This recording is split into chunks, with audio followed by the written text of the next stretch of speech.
Fala pessoal, tudo bom? Aqui é o André Redlund, estou de volta com mais um episódio de Fator Coruja, nosso podcast.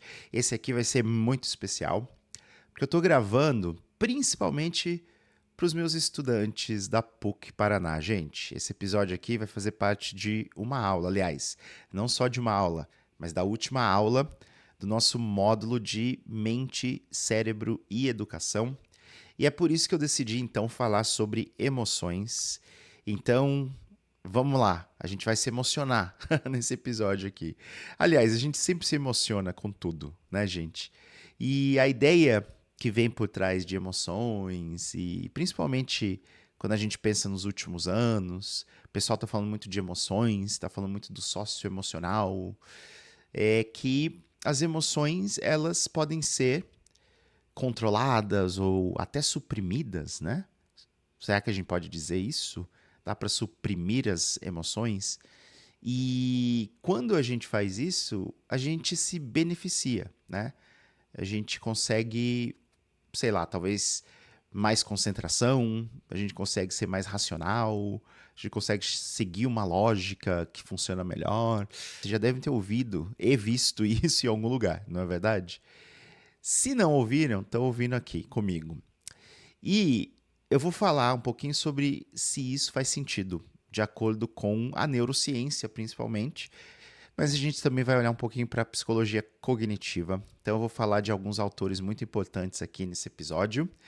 Mas para quem nunca ouviu o Fator Coruja, eu já peço que vocês façam a inscrição no canal, né? Isso aqui vai passar no YouTube, tem o canal do Fator Coruja, agora também tem o Instagram Fator Coruja, procurem lá, tô colocando uns shorts, né? Umas edições aí de alguns episódios e também na sua plataforma de podcast. E eu espero que os meus alunos estejam ouvindo esse podcast, não assistindo, tá? Porque eu quero que eles saiam um pouquinho da tela.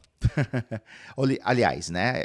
É óbvio que eles vão ter que usar um celular, um computador, ou enfim, qualquer que seja o dispositivo digital, mas não precisa ficar grudado na tela assistindo, tá? Mas eu não estou dizendo que vocês não devam nunca assistir podcast. Mas vamos pensar em fazer uma pausa de vez em quando? Acho que é melhor a gente escutar podcast do que assistir, pelo menos algumas vezes, tá bom, gente? Enfim, agora vamos falar então de emoções. Como é que funcionam as emoções, gente? De onde que as emoções vêm? O que acontece no cérebro quando eu sinto uma emoção, né? E aí existem algumas teorias, e hoje eu vou falar de uma teoria principalmente moderna, eu diria.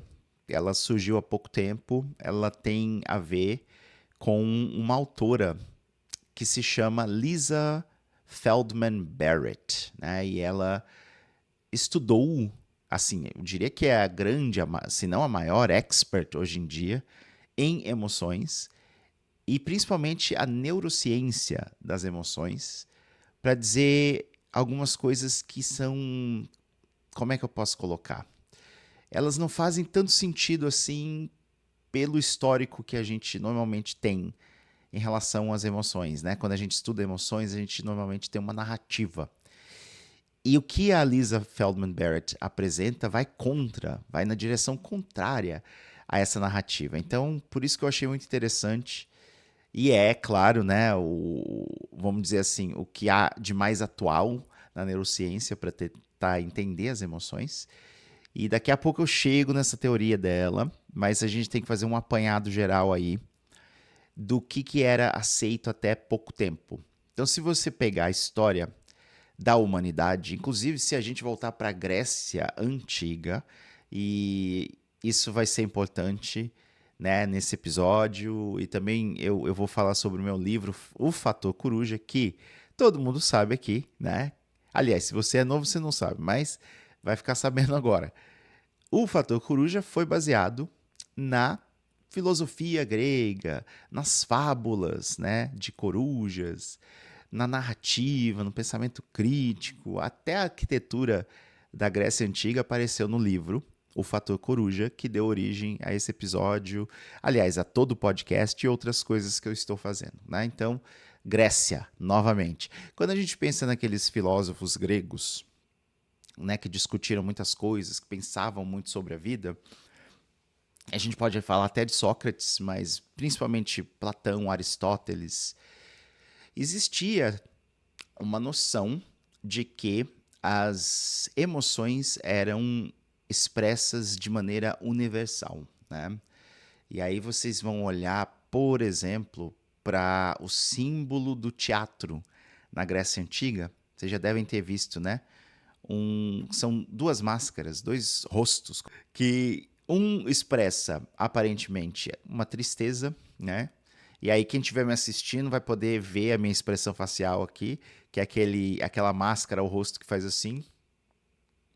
E tem um que expressa a euforia, a alegria, né? A felicidade, que é aquela outra máscara que está sorrindo, basicamente.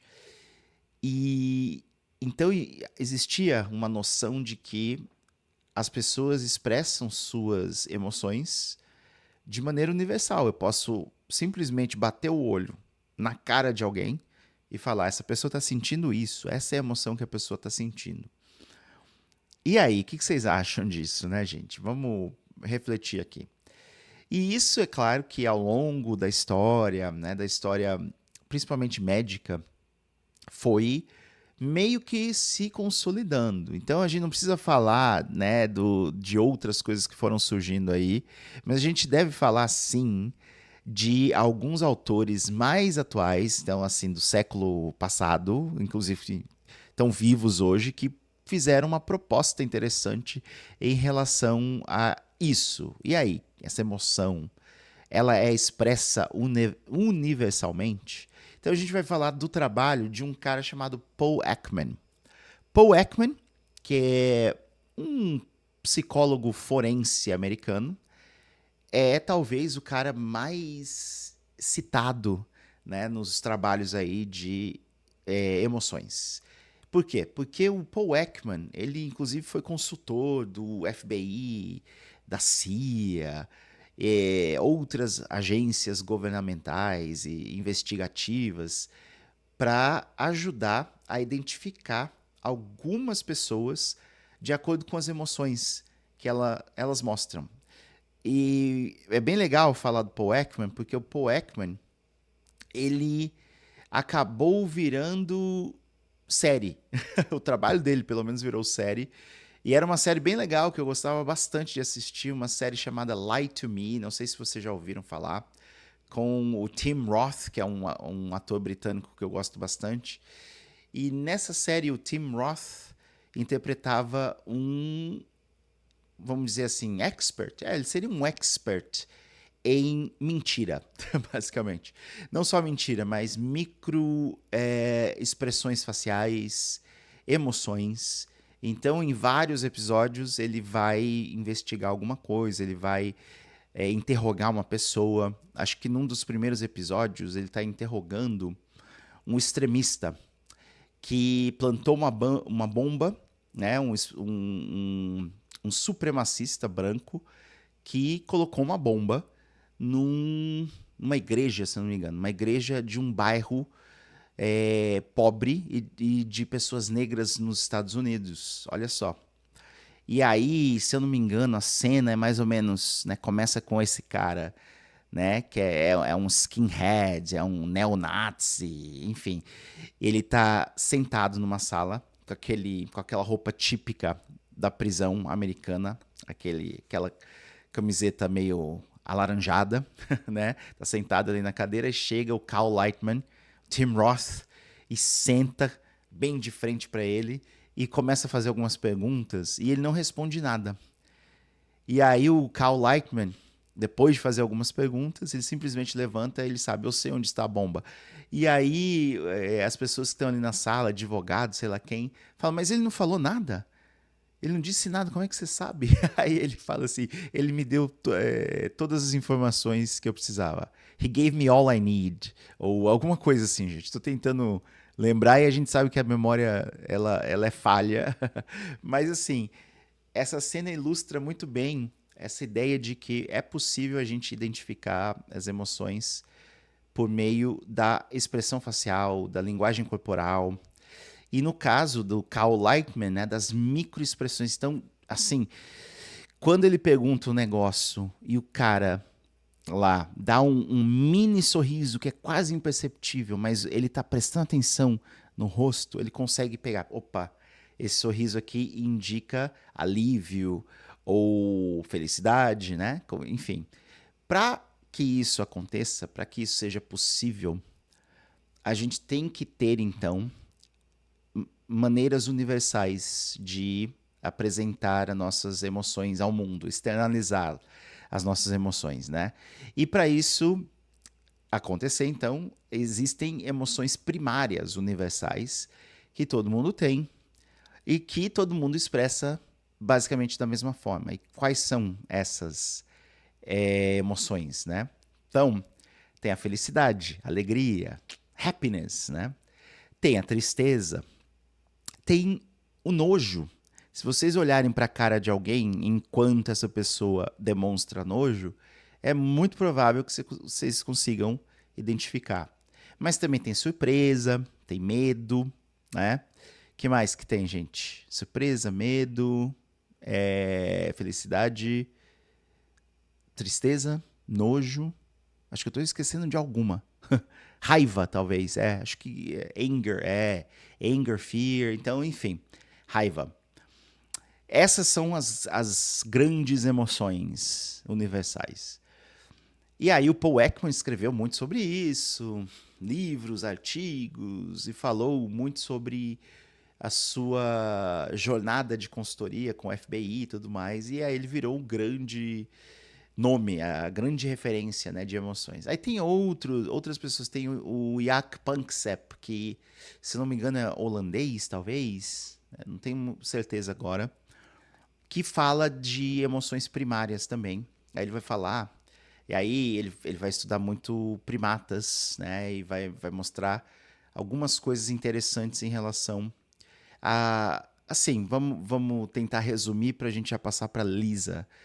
Vai dizer que também existem grandes emoções primárias e identificáveis pela linguagem corporal, pelas expressões faciais, que inclusive a gente divide com outros animais ou compartilha com outros animais, principalmente os primatas, porque tem a ver com o processo de evolução e tudo mais, né? Então a gente pode dizer que as emoções são biologicamente embutidas, será que eu posso dizer essa palavra?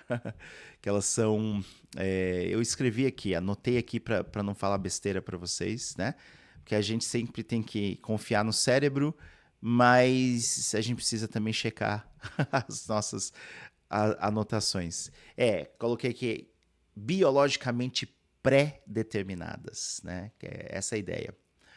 E o que a Lisa faz então? Né? Ela chega para quebrar esse paradigma, ela cria muitas emoções no meio acadêmico e ela fala o seguinte, né? As emoções não são biologicamente pré-determinadas, as emoções emergem no momento que a gente recebe alguns estímulos, né? Ou que a gente antecipa os estímulos, né? Então tem muito mais a ver com componentes psicológicos do que biológicos. E é interessante, eu estou vendo aqui algumas anotações que eu fiz. Interessante porque a Lisa, ela, no livro que ela escreveu, eu li esse livro muito bom, eu recomendo inclusive, How Emotions Are Made, né? Que eu acho que ele só tem a versão em inglês, ou seja, como as emoções são feitas, construídas, né? Ela revisita nos primeiros capítulos essa noção das emoções universais. É que todo mundo mostra a emoção do mesmo jeito, que é biologicamente pré-determinado e tudo mais. Ela fala muito do Paul Ekman. E ela pega, como a maioria, né, dos estudos pegam, ele pega várias fotos de pessoas e suas expressões faciais. E aí ela pede pra gente identificar, né? Então a gente bate o olho, essa pessoa tá triste. A gente bate o olho, opa, essa pessoa tá com raiva. ou essa pessoa está com medo, essa pessoa está surpresa, chocada, né? E aí ela vai dizer que fez muitos estudos, mas assim, muito estudo mesmo. Isso não foi replicável, ou seja, né?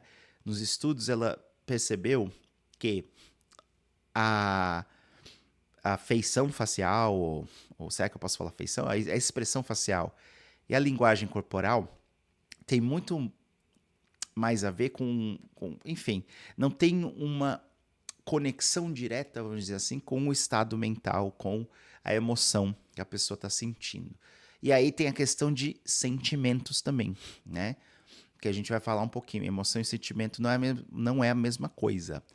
A gente pode pensar em emoção como algo mais biologicamente pré-determinado ou, né, como um padrão de ativação do cérebro, se a gente for pensar na Lisa Feldman, né? Então tem mais a ver com o cérebro e o sentimento tem mais a ver com a mente, com a expressão, como a emoção é filtrada, externalizada e mostrada ou apresentada, né, no mundo. Então, às vezes eu tô com uma emoção muito forte, pode ser uma emoção que muitas vezes a gente vai considerar negativa, só que eu mostro ou eu controlo, eu gerencio e aí o sentimento ele pode ter uma cara diferente, né? E a Lisa vai bater muito nessa tecla, então. E aí, quando ela fala disso, gente, ela tá falando da teoria dela. E é aqui que a gente vai entrar, né? Pra gente, enfim. Estamos aí na metade do episódio? Não, estamos quase no final, vai. Não quero fazer um episódio tão longo também. Mas a ideia é, qual que é a teoria da Lisa Feldman Barrett? É a teoria das emoções construídas. É the Theory of Constructed Emotion, or Emotions, né? Ou seja, em vez de a emoção aparecer e tomar conta de mim, eu tenho muito mais poder sobre a emoção do que a gente mais tradicionalmente imaginava, né? Quando a gente fala muito, a pessoa foi tomada por uma emoção e não sei o quê. A Lisa fala, não é bem assim, a gente tem muito controle sobre isso porque a gente consegue classificar bem, a gente consegue interpretar essas emoções, né? E ela diz aqui, então, que as emoções elas são flexíveis, vamos dizer assim, né? E isso tem muito a ver com a ideia que ela discute no livro, discute num TED Talk que eu coloquei também, né, para os meus alunos que estão me escutando aqui, que era outra opção, um TED Talk que ela fala sobre essa teoria. Ela também tem uma entrevista bem legal com Adam Grant, que é um psicólogo bem famoso, né, que vocês já devem ter ouvido falar. Ele escreveu vários livros, ele tem uns tweets bem legais, né? Agora a gente não chama mais de tweet, o X, não sei. Mas enfim. E aí, o que a Lisa fala? Ela fala de um negócio chamado interoception, que não sei se tem uma boa tradução para o português, interocepção, enfim, interoceptivo, mas é a ideia de que a gente tem um orçamento corporal. Ela chama de body budget, né? O que é um body budget? Que a gente tem, vamos dizer assim, um cálculo de quanta energia a gente pode gastar de acordo com cada situação, né? E dependendo dessa energia, a gente vai demonstrar sentimentos diferentes. Tá difícil de entender, gente? Aí eu tô olhando aqui pro... Ela tem um gráfico bem legal que ela chama de Affective Circumplex, né? Circunplexo afetivo, vamos dizer assim. E ela vai falar muito de afeto, né? Ela fala de affect, então tem uma tradução talvez não literal nesse sentido, mas é de affect, né? De como é que eu posso traduzir o affect? Affection. Seria mais ou menos afeto, mas não só isso. Enfim, depois a gente fala mais sobre essas definições, porque eu acho que não tem uma tradução precisa para o português ainda, né? Affect. E aí, Nesse circunplexo, ela vai falar então da energia, vamos dizer assim, do corpo, né? Então a gente tem um estado de alta energia, de excitabilidade, que ela chama de arousal, né? E lá em cima, e a gente tem um estado de deactivation, né? Que é desativar, ou desativação, vamos dizer assim. E aí a gente tem dos lados agora, né? Que eu tô pensando no gráfico, tem em cima, baixo, direita e esquerda. Então vamos pensar assim: em cima a gente tem arousal, que é aquela excitabilidade. E baixo a gente tem desativação. Na direita a gente tem prazer, vamos dizer assim. E na esquerda a gente tem o desprazer. E aí a gente consegue colocar os sentimentos dentro desse circunplexo de acordo com, enfim, o contexto, o que está acontecendo. Então, vou dar um exemplo para vocês, eu estou olhando aqui, né? Se a gente tem muita excitabilidade, está lá em cima, né? Que é a parte do activation, vamos dizer assim. E a gente está do lado do prazer, do lado direito, a gente pode classificar nesse quadrante aí alguns sentimentos que são estar animado, por exemplo, né? Feliz, enfim. Só que se eu tiver uma desativação, ou seja, não está no lado de excitabilidade, está lá embaixo, mas eu estou do lado do prazer. Aí o meu sentimento é de calma. Olha só que interessante, né?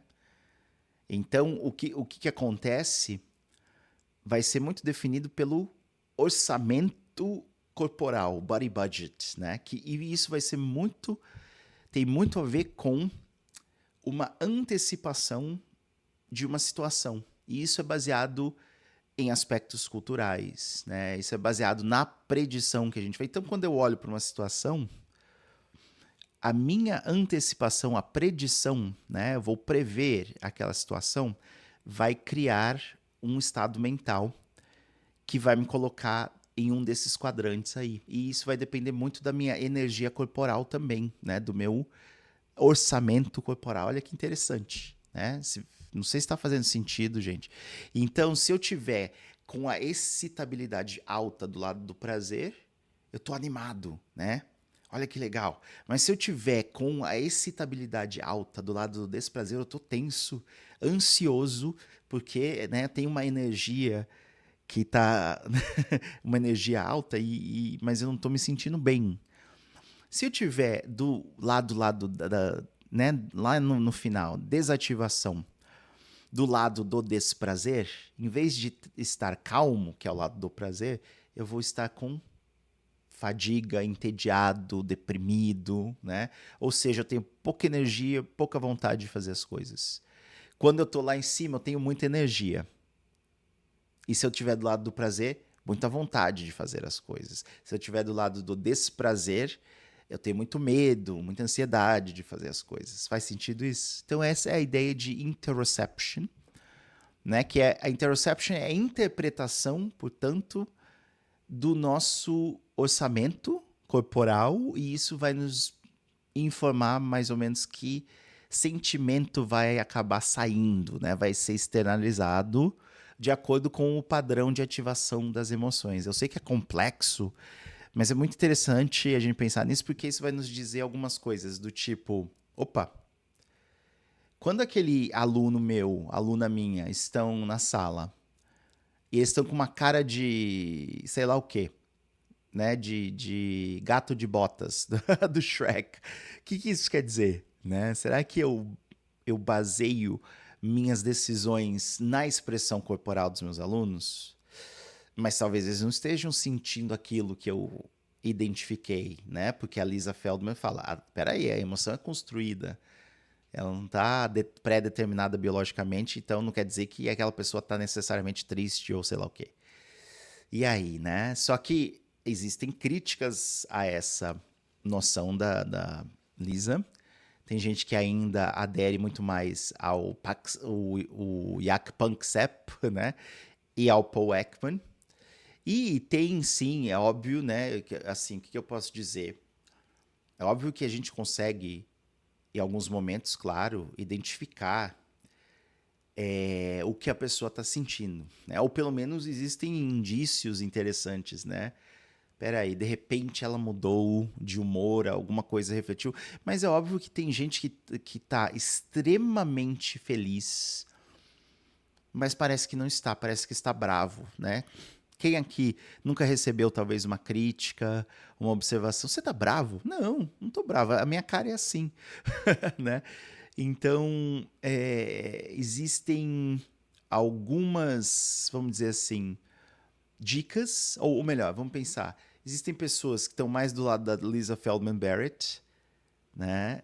E tem pessoas que estão mais do lado do Paul Ekman e do Panksepp, ou seja, as emoções elas são biologicamente pré-determinadas e, portanto, universais. Então, se eu for para a Coreia do Sul, se eu for para a Indonésia, se eu for para o Congo, se eu for para Romênia, as pessoas vão demonstrar felicidade, nojo, surpresa, tristeza exatamente do mesmo jeito. E o corpo, basicamente, como está biologicamente, né, conectado, vamos dizer assim, com a emoção, o corpo vai mostrar a emoção daquele jeito, que é um jeito que é bem fácil de reconhecer, né, de acordo com essa teoria. Para Lisa, não. Para Lisa, a cultura, as expectativas, a sua própria vivência, então a sua antecipação do que está acontecendo, vai criar uma emoção, né? E essa emoção vai ser demonstrada por meio de um sentimento de acordo com o seu orçamento corporal, de acordo com a sua interpretação daquilo, né? Da sua antecipação. É interessante isso. Então é mais ou menos como se fossem, eu falei num outro podcast ou numa outra apresentação há algum tempo, que as emoções elas são mais ou menos como as nuvens, né? Eu tô olhando aqui, tô no hotel no Rio de Janeiro, tô olhando aqui para as nuvens, me parece que vai ser um dia muito bonito, né? Que são poucas nuvens, eu consigo ver o céu azul, enfim. Então a expectativa é de muito sol. As nuvens elas são um indicativo do que vem, né? Então se o céu estiver fechado, tiver nuvens pesadas, escuras, a gente sabe que vem chuva, né? E aí, isso quer dizer que a gente vai se preparar, então, para enfrentar o que vem. Por isso que a gente não deve considerar emoções negativas ou positivas, e nesse sentido eu concordo muito com a Lisa, porque a gente tem uma mania, principalmente aqui no Brasil, de falar que, peraí, você não pode sentir isso. Emoção negativa, frustração, não. Não sinta isso. Vamos distrair, vamos ficar feliz. Isso aí, gente, é chamado de positividade tóxica. E aí a gente acaba acumulando algumas coisas que são muito ruins pra gente, né? A gente tem que sentir as emoções do jeito que elas são. Porque elas são alguma resposta, né, ao que a gente está prevendo e a gente está se preparando para alguma situação. Então, quando vem alguma coisa, se a emoção tá do lado do desprazer e tá me fazendo mal, não tô gostando, é um sinal de que eu tenho que mudar alguma coisa, eu tenho que rever alguma coisa, eu tenho que fazer alguma coisa. Faz sentido? Né? Então, muito interessante. E aí eu deixo esse episódio aqui para vocês. Já, olha, passou do tempo. Tá ok, né? Dentro da média aí do que eu consigo fazer.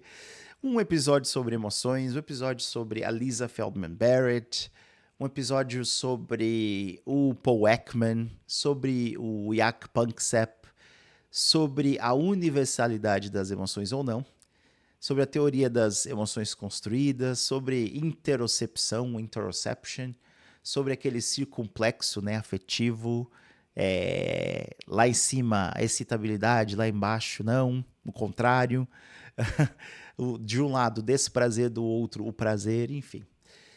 Esse foi o episódio dedicado especialmente aos meus alunos, né, às minhas estudantes da PUC do Paraná, tá certo? Que estão fazendo a última aula de Mente, Cérebro e Educação, um módulo. E aí eu deixo um convite aqui para vocês, deem uma olhada, quem não é da PUC, procurem os cursos da PUC do Paraná, eu sou professor, e acabou de lançar um curso bem legal que é Neurociência e Educação, e eu vou ser professor. É um curso de especialização, uma pós, né, de 360 horas. Vou ser professor de ciência da aprendizagem, né, estratégias baseadas no cérebro. É isso aí, gente. Grande abraço. Tchau para os meus alunos.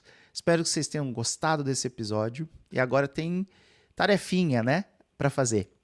Tem uma agenda aí que vocês estão seguindo. Vocês sabem o que vocês têm que fazer. Um abraço, um beijo para todo mundo. Sigam o canal Fator Coruja. Inscrevam-se no YouTube ou sigam aí pela plataforma de podcast que vocês preferirem. Deixem um like, comentem, mandem esse episódio para alguém. E quem sabe, né, eu, sei lá, reflito sobre as coisas que vocês escreverem e eu me emociono e mudo alguma coisa, né? Isso é muito importante, né, gente? Tchau, tchau. Até a próxima.